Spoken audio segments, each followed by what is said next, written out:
শান্ত হলুদ আলোয় ভাসে স্বর্ণাভ মুখ, বিষণ্ণ উজ্জ্বল আকাশে কি উড়ে যায় রক্ত জবা।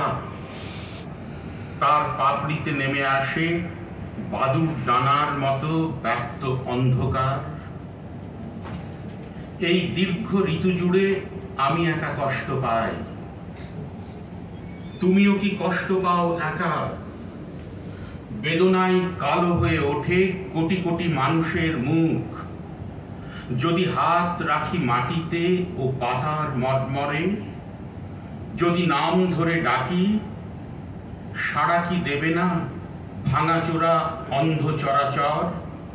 সাড়া কি দেবে না বুকের স্তব্ধ জলস্রোতগুলি? আরেকটি কবিতা। ধর্মাধর্মহীন। ধর্মাধর্মহীন আমি শুধুই মানুষ। আমার পাপ নেই, পুণ্যও নেই। আমি সারাদিন মানুষের সঙ্গে কথা বলি, দুদণ্ড বসি মানুষের পাশে।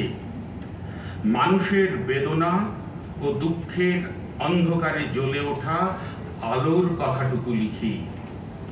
সে আলোয় আমারই স্বদেশের মুখ ভেসে ওঠে। ধর্মাধর্মহীন আমি জানি তোমার তা পছন্দ নয়। প্রশ্ন করো কে আমার ঈশ্বর?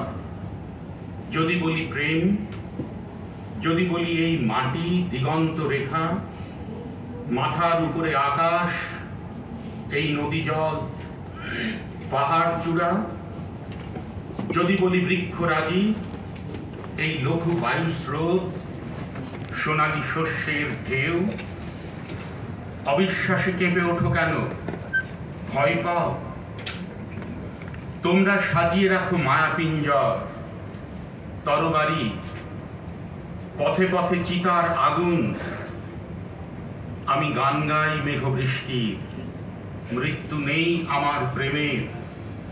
সহস্র জন্মের রোদ ঝড় জলে জেগে আছে এই হৃৎপিণ্ড। ধর্মাধর্মহীন, পাপ নেই, পুণ্যও নেই। সূর্যাস্ত বেলায় যেমন উড়ে যায় ঘরে ফেরা নিবিষ্ট পাখিটি। ধন্যবাদ সবাইকে। আমাদের আজকে এই পর্বের কবিতা পাঠের অনুষ্ঠান এখানে শেষ হলো। যারা এখানে উপস্থিত আছেন সবাইকে অশেষ শুভেচ্ছা জানাচ্ছি।